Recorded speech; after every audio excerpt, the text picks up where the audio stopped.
할렐루야. 오늘 함께 예배하는 우리 모든 성도들과 또 여기에 모인 모든 이들, 또 영상으로 함께하는 모든 이들에게 하나님의 놀라운 은혜와 또 축복과 평강이 가득하기를 간절히 축원합니다. 어려운 시기들 저희들 예배를 하지만 그래도 이제 코로나의 여러 가지 규제들이 좀 풀리면서 우리가 함께 예배할 날이 또 모여서 다음 주부터는 그렇게 예배하게 됩니다. 다시 한번 말씀드리지만 다음 주부터는 우리 1부, 2부 예배로 나눠서 드리지 않고요, 한꺼번에 예배 드리도록 하겠습니다. 좀 한 가지 우려스러운 부분들은 이렇게 예배 시간을 조정하다 보니까 부득이하게 좀 이른 시간을 잡게 됐습니다. 그래서 어린 자녀를 가진 우리 부모님들은 조금 마음에 불편하실 수도 있겠지만 그래도 좀 이해해 주시고, 또 그렇게 이른 시간은 아니시죠? 대답이 없으시네요. 그래도 함께 예배하는 그 자리에 함께 해주시기를 다시 한번 부탁을 드리겠습니다. 어떤 기자가 세계적인 부자이고 사업가로 유명한 록펠러에게 이러한 질문을 합니다. 당신은 훌륭한 사업으로 많은 사람의 존경을 받는 부자가 되었는데 당신이 사업을 잘할 수 있는 비결이 무엇이었습니까? 라고 묻습니다. 이 록펠러가 그래서 이렇게 대답을 합니다. 그 비결은 바른 판단입니다. 올바른 판단입니다. 다시 기자는요, 그럼 올바른 판단을 하기 위해서 무엇을 많이 해야 합니까? 라고 묻습니다. 록펠러는 다시 대답을 합니다. 틀린 판단을 해봐야 됩니다. 이 대답에 기자는 다시 묻습니다. 그럼 올바른 판단과 잘못된 틀린 판단은 어떻게 구별할 수 있습니까? 이 질문에 록펠러는요, 한마디로 그것은 지혜입니다 라고 말을 했다고 합니다. 여러분, 이거는 우리가 인생을 살아가는 데 있어서 지혜가 얼마나 중요한 것인지를 가르쳐주고 있는 하나의 에피소드라고 할 수 있습니다. 우리는 잠언을 지혜의 책이라고 말합니다. 지혜의 책인 잠언은요, 지혜를 가르쳐주는 보고라고 할 수 있습니다. 그런데 여러분 잘 아시는 것처럼 지혜와 지식은 차이가 있습니다. 성경에는 지식에 대한 이야기도 많이 나오지만 지혜에 대한 이야기가 훨씬 더 많이 나옵니다. 지식은 일종의 정보의 차원이라고 할 수 있습니다. 그런데 지혜는요, 그 지식 혹은 정보를 잘 판단해서 그것을 우리의 삶 속에 올바로 사용할 줄 아는 것이 지혜임을 보게 돼요. 여러분, 우리가 살고 있는 이 시대는 어떻습니까? 흔히 지식화 시대, 정보화 시대라고 말을 합니다. 오늘날에는요, 정말 많은 지식과 정보가 넘쳐 흐릅니다. 그런데 여러분, 현대인들이, 오늘 살아가는 우리가 과연 지나간 시대의 사람들보다 더 지혜로운 사람들이라고 말할 수 있겠습니까? 여러분, 이렇게 생각해 보겠습니다. 우리들의 어머니, 아버지보다 우리가 훨씬 더 지혜롭다고 생각하십니까? 저는 꼭 그렇지만은 않다고 생각됩니다. 저희 부모님들 세대만 해도요, 정보가 많이 없었습니다. 지식은 많이 결여되어 있었습니다. 그런데 어떤 면에서 보면 훨씬 더 지혜로웠음을 보게 돼요. 오늘날 정보가 넘쳐 흐르고 수많은 지식이 우리에게 주어지고 있지만 우리는 결코 인생을 지혜롭게 살고 있다고 장담하지 못합니다. 왜 그렇습니까? 저는 그것이 지혜의 근원이신 하나님을 떠났기 때문이라고 생각합니다. 옛날 사람들 보면요, 성경을 많이 읽었습니다. 성경 한 권만으로도요, 충분히 지혜로울 수가 있어요. 아무리 많은 정보를 갖고 있어도 백과사전을 다 외운다 할지라도요, 지혜롭지 못한 인생을 살아갈 수 있음을 보게 됩니다. 근데 중요한 건 무엇일까요? 지식이 아니라 지혜입니다. 지혜가 중요한 것임을 보게 돼요. 많은 사람들이 읽은 그 베스트셀러 가운데요. 백악관을 기도실로 만든 대통령 링컨이라는 책이 있습니다. 저도 이 책을 읽어봤던 것 같아요. 저자는 미국을 사랑했던 사람들의 핸드북을 인용하면서 이 링컨의 생애를 소개하면서 이런 말을 합니다. 링컨은 가정 형편이 어려워서 공부를 많이 하지 못했지만 성경을 읽고 또 읽었다. 그는 성경을 읽고 또 읽어 위대한 사람이 될 수 있었다. 여러분 잘 아시는 것처럼 이 링컨은 누구에게 영향을 많이 받습니까? 어머니의 영향을 많이 받아요. 링컨의 어머니는요, 어린 링컨을 앉혀놓고 계속해서 성경을 읽어주었습니다. 그리고 성경 이야기를 해주었습니다. 링컨의 어머니가 그 아들에게 물려준 가장 위대한 유산은요, 물질이 아니었습니다. 무엇이었을까요? 낡은 성경책 한 권이었어요.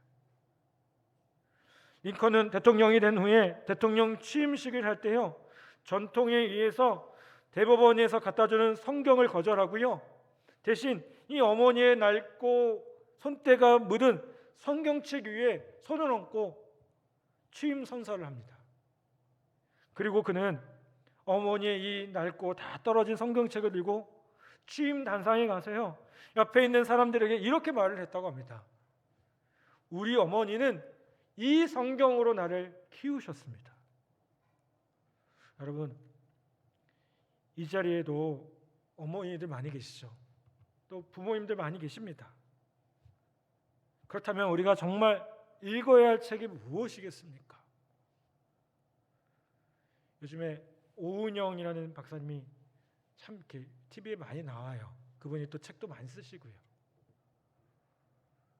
저도 이렇게 관심 있게 봅니다. 왜냐하면 부모들 입장에서 어떻게 하면 자녀를 잘 키울 수 있을까라는 생각이 들어서 관심 있게 봐요. 참 대단하시다는 생각이 참 많이 해요. 근데 여러분, 이분이 독실한 크리스천이라는 거 여러분 아셨습니까? 저는 이분이 무슨 심리학을 공부하고 뭐 정신과 의사여서 그런 훌륭한 상담을 할 수 있다라고 생각하게 될 수도 있겠지만, 그분이 한 그 간증 프로그램에서 그런 얘기를 했어요. 자기는 그 성경, 하나님 주신 그 지혜를 가지고 사람들을 대한다는 거예요. 저는 그분의 말이 맞다고 생각됩니다. 여러분, 우리가 자녀들을 놓고 무엇을 합니까? 자녀들을 위해서 무슨 책을 읽어야 되겠습니까? 뭐 양육에 관한 많은 책들, 아니면 자녀들을 어릴 때부터 어떻게 경제관념을 잘 심어줘서 부자 되게 할 것인가? 이런 책을 읽어야겠습니까? 아니요. 저는 무엇보다 성경을 읽으셨으면 좋겠어요. 가정에서 자녀들 데리고요, 한번 읽어주십시오. 제가 알기로는 초등부에서 계속해서 요즘에 성경 읽기를 하고 있는 걸로 알고 있어요. 저희 그 1학년 딸도 성경 읽기가 사실은 쉽지 않더라고요. 1학년들이 이제 막 글씨를 깨워서 읽기 시작하니까 막 온몸을 다 비틀어요. 막 이거 안 읽으면 안 되겠냐고. 제가 그 모습을 보면서 안타까웠어요. 그래도 어떡합니까? 한 구절에도 읽게 해줘야죠. 들려줘야죠. 걔가 못 읽으면 부모가 읽어주면 됩니다. 여러분, 요즘은 이렇게 미디어가 발달돼서 예배 중에 성경 구절을 띄워줍니다. 우리 교회도 그렇죠. 아까 성경 읽을 때도 여기 화면에 딱 나왔습니다. 근데 그래서 좋긴 하지만 한편은 걱정이 돼요. 어떤 걱정이 되냐면요, 일주일에 한 번 그냥 성경 들춰보신 분도 계실 텐데, 그나마도 저게 띄워주는 것 때문에 안 보시진 않을까. 안 띄워주겠다는 얘기는 절대 아닙니다. 그래도 한 번이라도 보시라는 거예요. 여러분, 오늘 본문 말씀은 지혜에 대해서 계속해서 가르치고 있습니다. 4장 7절 말씀에 보면 뭐라고 얘기합니까? 지혜가 제일이니 지혜를 얻으라. 내가 얻은 모든 것을 가지고 명철을 얻을지니라 라고 말씀합니다. 잠언 4장 7절에 뭐가 제일이라고 했습니까? 네, 지혜가 제일이라고요. 지혜가 제일이니 지혜를 얻으라고 했습니다. 한번 따라서 봅시다. 지혜가 제일이니 지혜를 얻으라. 아멘. 무엇이 제일이라고요? 지혜가 제일이라고요. 그렇다면 지혜의 유익이 무엇입니까? 우리가 성경을 읽고 성경에서 지혜를 얻고 그 지혜를 붙들고 살아간다면 우리는 어떻게 되겠습니까? 성경은 세 가지 면류관이 주어진다라고 가르쳐주고 있습니다. 우리가 지혜를 구하는 인생을 살면요, 하나님은 우리에게 세 가지 면류관을 주시겠대요. 근데 이 면류관을요, 많은 분들 좀 오해하시는 분들 계시더라고요. 가시 면류관하고 이렇게 혼동하시는 분들 계셔요. 여러분, 면류관은 뭐냐면요, 영어로 보면 이게 크라운이에요. 왕관이에요, 왕관. 네, 왕관. 여러분, 그러면 어떤 면류관을 주시겠다고 약속하십니까? 어떤 왕관을요? 세 가지를 말씀하세요. 첫 번째로는 아름다운 면류관을 주시겠다고 약속하고요. 두 번째로는 영화의 면류관을 주시겠다고 약속하고요. 세 번째로는 부유의 면류관을 주시겠다고 이 잠언에 세 가지 약속이 나옵니다. 먼저 아름다운 면류관을 주시겠다라고 얘기합니다. 우리가 지혜를 추구하면 아름다움의 면류관을 주신다고 하셨는데, 여러분, 이게 무엇을 뜻하겠습니까? 실제로요, 주님이 어느 날 면류관을 씌워준다고 상상해도요, 나쁘지는 않겠지만요, 면류관을 주신다는 말은요, 면류관이 상급이라는 말이에요. 명예의 상징이라는 겁니다. 여러분, 지혜를 추구하는 사람에게 아름다움의 면류관을 주신다는 말은 결국 아름다운 사람이 된다는 거예요. 우리가 지혜를 추구했을 때 진정 아름다운 인생을 살고 아름다운 사람이 되어서 오늘 어느 날 주님 앞에 설 수 있다는 것이 아름다움의 면류관이라는 거예요. 여러분, 옆에 분들 한번 보세요. 아름다우십니까? 아름다운 것 같으세요? 이 남자들한테 아름답다는 표현이 조금 어떨지 모르겠어요. 여러분, 우리가 지혜를 추구하면 하나님께서 우리 안에 그런 지혜를 통해서 아름다움이 묻어나오게 하신다는 거예요. 잠언 4장 9절에 보면 그가 아름다운 관을 내 머리에 두겠고 영화로운 면류관을 내게 주리라 하셨느니라 라고 말씀합니다. 9절에 보니까요, 아름다운 관이 처음 나옵니다. 아름다운 관 혹은 아름다움의 면류관을 주겠다는 말이에요. 저는 이 아름다움이라는 것이 결코 외모적인 표현이 아니라고 생각됩니다. 물론 외모도 아름다워질 수 있어요. 그렇죠? 우리가 옆에 분 봤을 때 아름답다고 느끼셨잖아요. 아멘을 안 하시네요. 네. 한번 옆에 분하고 다시 한번 인사해 보겠습니다. 오늘따라 더 아름다워 보이십니다. 인사해 보겠습니다. 네. 네. 아름다워 보이시나요? 대부분 부부가 앉으셨는데. 네.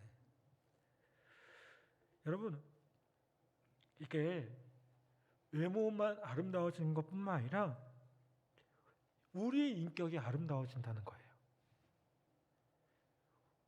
여러분, 우리의 인격과 개성 속에 아름다움이 있는 것을 말합니다. 어떤 성경학자들은요, 이 아름다움의 단어를 우리말 번역처럼 아름다움이라고 번역하지 않고요, 은혜라고 번역을 해요. 그래서 이 아름다움의 면류관이라는 표현을 은혜의 장식이라고 번역한 성경도 있고요, 또 어떤 것은 은혜의 화관이라고 번역을 하기도 했습니다. 여러분, 아름다움이라는 이 단어 속에 가장 강조된 단어가 뭐예요? 은혜라는 거예요. 아름다워진다는 말을요, 다른 말로 바꿔진다면 은혜로워진다는 거예요. 은혜로운 인격이 된다는 겁니다. 하나님 보시기에 인격적으로 아주 아름다운 사람은요, 성경적으로 표현하자면 은혜로운 사람이라는 거예요. 저 사람 보니까 정말 은혜가 넘치는 것 같아. 저 사람 보니까 정말 그 마음속에 예수님의 놀라운 그 은혜들이 넘쳐나는 것 같아. 여러분, 우리가 지혜를 추구하고 지혜롭게 살면 아름다워집니다. 아름답고 은혜로운 인격이 될 수 있다는 거예요. 모든 사람을 품을 줄 알고요, 모든 사람을 사랑할 줄 아는 아름다운 인격, 은혜로운 인격이 된다는 겁니다. 여러분, 하나님은 우리가 지혜를 추구할 때 아름다운 면류관을 씌워주시겠다고 약속하셔요. 한마디로 은혜로운 모습으로 변화되어진다는 거예요. 여러분, 날마다 주님의 은혜로 우리의 모습들이 아름다워지고 은혜로워지는 저와 여러분 모두가 되기를 간절히 바랍니다. 예배가 끝나고 집에 갔는데 자녀들을 만날 때 은혜 받은 그 모습들이 나타나야겠죠, 그렇죠? 또 믿지 않는 사람들을 만날 때 어떻습니까? 그 은혜의 모습들이 드러나야 될 줄 믿습니다. 다시 한번 하나님 말씀으로 우리의 인격이 변화되어지고 우리의 삶의 모습들이 변화되어져서 그 은혜를 드러내며 살아갈 수 있는 우리 복된 성도들 되기를 간절히 바랍니다. 두 번째로 우리에게 영화의 면류관을 주시겠다라고 말씀해요. 잠언 4장 9절 후반부에 보면 이렇게 말씀합니다. 영화로운 면류관을 내게 주리라 하셨느니라 라고 말씀합니다. 영화의 면류관을 주신다고 약속했어요. 영화로요, 크라운 오브 글로리입니다. 어떤 번역에서는 이 글로리라는 표현 대신에 스플렌더라는 단어를 씁니다. 이 스플렌더라는 단어는 언제 쓰냐면 아주 반짝반짝 빛난다, 자랑스럽게 빛난다라는 것을 표현할 때 씁니다. 이 자랑스럽게 빛난다는 건요, 외형적으로 말하는 것이 아닙니다. 우리 인격이 빛을 발하는 거예요. 우리 인격에서 빛이 나는 거예요. 인격적으로 존경받을 만한 인격이 된다는 겁니다. 여러분, 성경이 우리 주님을 묘사할 때 이런 표현을 썼어요. 히브리서 2장에 보면 우리 주님을요, 영어와 종기로 관 쓰신 분이라고 묘사를 합니다. 영어와 종기로 관을 쓰신 주님은 영광스러운 분이십니다. 인격에서 뭐가 나와요? 빛이 나와요. 그래서 우리가 그분을 흠모하고 그분을 사랑하고 그분을 존경하는 거예요. 그런데 영화와 관을 쓰신 분이라는 표현은요, 원래 예수님에게만 쓰여진 표현이 아닙니다. 사실은 하나님께서 우리를 인간으로 만드셨을 때 원래 우리를 어떻게 만드셨냐면 영광스럽게 만드셨어요. 시편 8편에 보면 영화와 종기로 관을 씌우셨다라고 얘기합니다. 시편 8편 5절에 보면요, 그를 하나님보다 조금 못하게 하시고 영화와 종기로 관을 씌우셨나이다 라고 말씀합니다. 여러분, 하나님은요, 우리 인간을 하나님보다 조금 못하게 지으셨어요. 혹시 이거에 대해서 불만이 있으신 분 계신가요? 없겠죠. 왜요? 하나님 창조주시고요, 우린 피조물이니까 당연한 거예요, 그거는. 그런데 조금 못하게 하셨지만 어떻게 만드셨습니까? 우리 인간을 영광스럽게 만드셨어요. 우리가 기도할 때 영광과 존귀를 받으시기에 합당하신 하나님 아버지라고 기도하지 않습니까? 그 말은요, 우리가 하나님을 닮은 존재라는 거예요. 하나님 우리의 아버지신데 그분의 자녀 역시 우리 역시 마찬가지라는 거예요. 여러분, 하나님에게는 빛이 있지 않습니까? 놀라운 빛이 있습니다. 이 땅의 어둠을 밝힙니다. 그런데 하나님의 형상을 닮아 지음받은 우리도 그런 빛이 있다는 거예요. 그런데 문제가 있죠. 우리의 죄악과 타락이 우리에게서 이 빛을 빼앗아 가버립니다. 그래서 우리가 추한 모습을 갖게 되었습니다. 하지만 우리가 다시 하나님의 지혜를 붙들기 시작하면 그 영화로움이요 회복될 것입니다. 주님을 닮아간다는 게 무슨 의미입니까? 바로 그 영화로움이 회복된다는 거예요. 성경에 보면 솔로몬 왕이 나옵니다. 이 솔로몬 왕 별명이 있죠. 지혜의 왕이라고 했습니다. 근데 이 지혜의 왕이라는 별명과 더불어서 영화의 왕이라는 별명도 갖고 있어요. 솔로몬이 어떻게 그렇게 되었겠습니까? 솔로몬은요 하나님의 지혜를 구했고 사모했고요 그 지혜를 붙들고 살았기 때문에 영광스러운 영화로운 왕이 될 수 있었다는 겁니다. 여러분, 우리가 지혜를 붙들고 한평생 살아가면 마지막에 하나님이 우리에게 면류관을 씌워주셔요. 어떤 면류관이요? 영화의 면류관을 씌워주십니다. 이 말을 다른 말로 하면 우리가 영화로운 인격이 된다는 거예요. 영화로운 사람이 된다는 겁니다.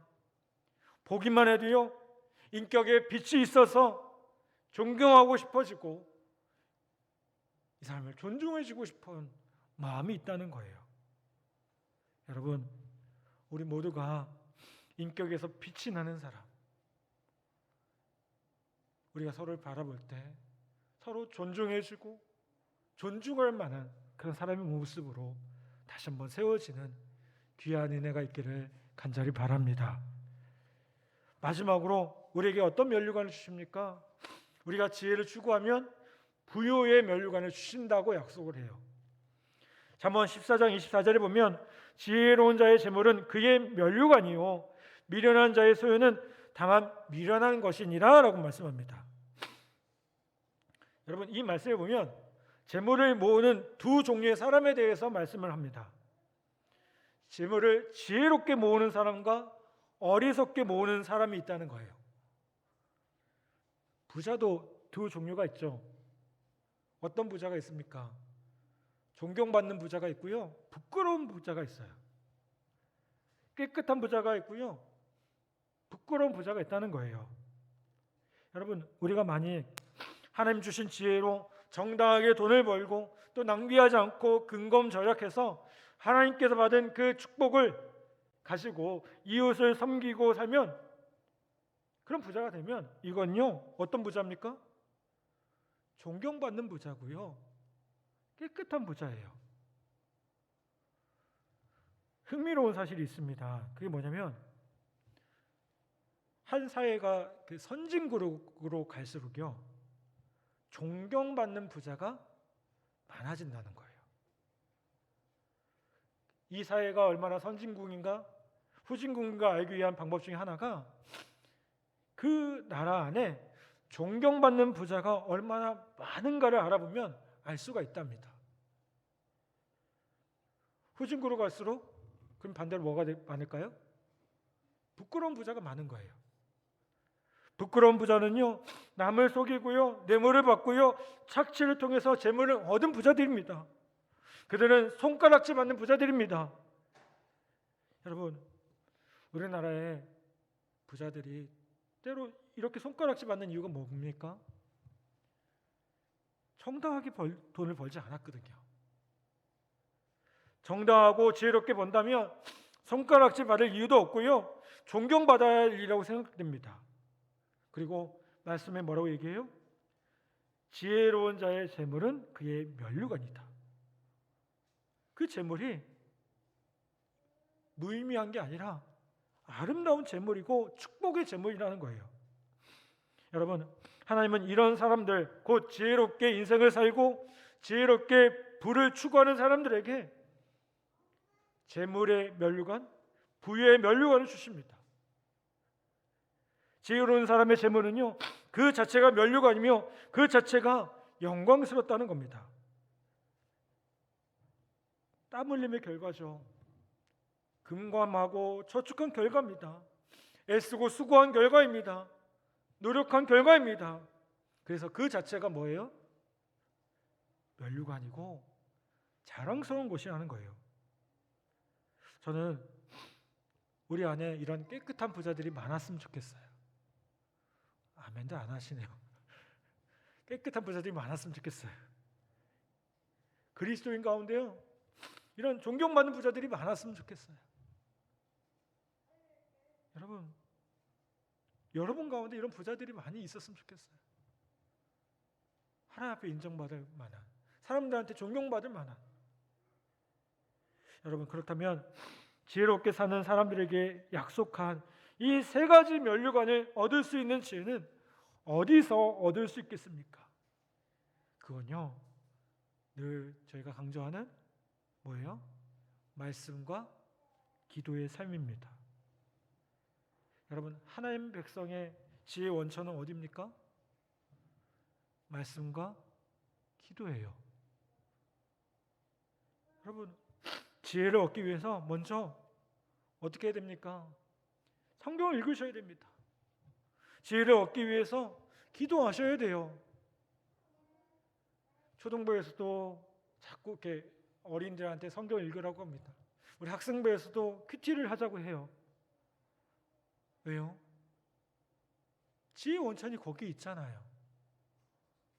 우리 교회에서도요, 뭐 티를 하자, 어성경을 하자, 중보기도를 하자. 왜 그렇게 합니까? 자, 여러분, 괴롭히려고 하는 거 절대 아닙니다. 그럴 마음도 없어요. 그런데 여러분, 그 모임을 통해서 지혜를 얻으시라는 거예요. 하나님 주신 지혜 가지고 살아가시라는 거예요. 아멘. 야고보서 1장 5절에 보면 이렇게 말씀합니다. 너희 중에 누구든지 지혜가 부족하거든 모든 사람에게 후히 주시고 꾸짖지 아니하시는 하나님께 구하라. 그리하면 주시리라. 여러분, 너희 중에 누구든지 지혜가 부족하거든 하나님께 구하라. 그러면 어떻게 하신다고요? 주시리라. 지혜가 모자르면요, 기도하라고 하셨어요. 기도해 보십시오. 어렵다, 힘들다 이렇게 얘기만 하지 마시고, 하나님 어떻게 하면 좋습니까? 하나님 어떻게 하면 좋습니까? 라고 하나님께 매달려 보길 부탁을 드립니다. 저도 목회하면서 어려운 일이 있을 때마다 방법이 이것밖에 없더라고요. 기도하는 일이요. 기도하는 일이요. 말씀 붙들고 그 말씀대로 말씀의 지혜를 구하는 일이요. 여러분, 그러면 돌파구가 생기고요, 그 어려움들을 헤쳐나갈 수 있는 힘이 생깁니다. 아멘. 여러분, 솔로몬 하나님께 지혜를 구했을 때 하나님께 제대로 수주만진 인물이었습니다. 역대하 1장 7절에 보면요, 하나님이 무엇을 원하냐고 물었을 때 8절부터 10절까지 보면 솔로몬은요, 무엇보다 지혜를 구합니다. 그때 솔로몬의 이 반응을 듣고 하나님의 반응이 어땠습니까? 역대하 1장 11절 12절에 보면 이렇게 말씀해요. 하나님이 솔로몬에게 이르시되 이런 마음이 내게 있어서 부나 재물이나 영광이나 원수의 생명 멸하기를 구하지 아니하며 장수도 구하지 아니하고 오직 내가 내게 다스리게 한 내 백성의 재판하기 위하여 지혜와 지식을 구하였으니 그러므로 내가 내게 지혜와 지식을 주고 부와 재물과 영광도 주리니 내 전의 왕들도 이런 일이 없었거니와 내 후에도 이런 일이 없으리라 하시니라. 아멘. 여러분, 저도 이 말씀을 읽을 때 좀 흥분했지만 하나님 흥분한 것 같지 않으세요? 어떡해요? 너무 좋잖아요. 이 솔로몬의 마음이 너무 좋잖아요. 너가 너무나도 귀한 것을 구했기 때문에 나의 마음이 너무나도 기쁘다. 그래서 너가 구하지 않은 다른 것까지 다 주겠다. 명예와 부와 권력도 주겠다. 얼마나 하나님 마음에 들었으면, 얼마나 하나님 마음에 기뻤으면 하나님께서 이렇게 말씀하시겠습니까? 여러분, 오늘 말씀과 기도로 주님 주시는 그 지혜를 구하는 우리 모두가 되기를 간절히 바랍니다. 그러면 하나님께서 우리에게 약속하십니다. 아름다움의 면류관, 영화의 면류관, 부유의 면류관을 우리에게 주시겠다고 약속하십니다. 여러분, 그거 가지고 세상 가운데 삶의 자리에서 마음껏 선한 영향력을 끼치며 살아갈 수 있기를 간절히 바랍니다. 요즘 교회 다니는 사람들이 욕을 먹습니다. 손가락질 당하는 경우가 많습니다. 저 너무 안타까워요. 왜요? 우리가 뭐 그렇게 잘못했습니까? 그런데 다시 한번 오늘 말씀과 기도로 우리가 다시 한번 하나님의 말씀으로 충만하여질 때 정말 다른 사람들에게 아름다운 그 모습들을, 선한 영향력들을 끼치면서 그들을 섬길 수 있는 우리의 모습들이 되기를 간절히 바랍니다. 아멘. 저 사람 보니까 정말 괜찮은 것 같아. 저 교회 다니는 저 사람 보니까요, 정말 믿을만해. 뭔가 특별한 게 있는 것 같아. 여러분, 그렇게 믿지 않은 사람들에게, 또 믿음의 사람들도 마찬가지죠. 선한 영향력을 끼치는 우리 한 사람 한 사람이 되기를 바라고요. 그래서 이 땅 가운데 주님 안에서 복되고 아름답게 정말 빛나게 살아가는 우리 귀한 성도들 다 되기를 주님의 이름으로 간절히 축복합니다. 아멘.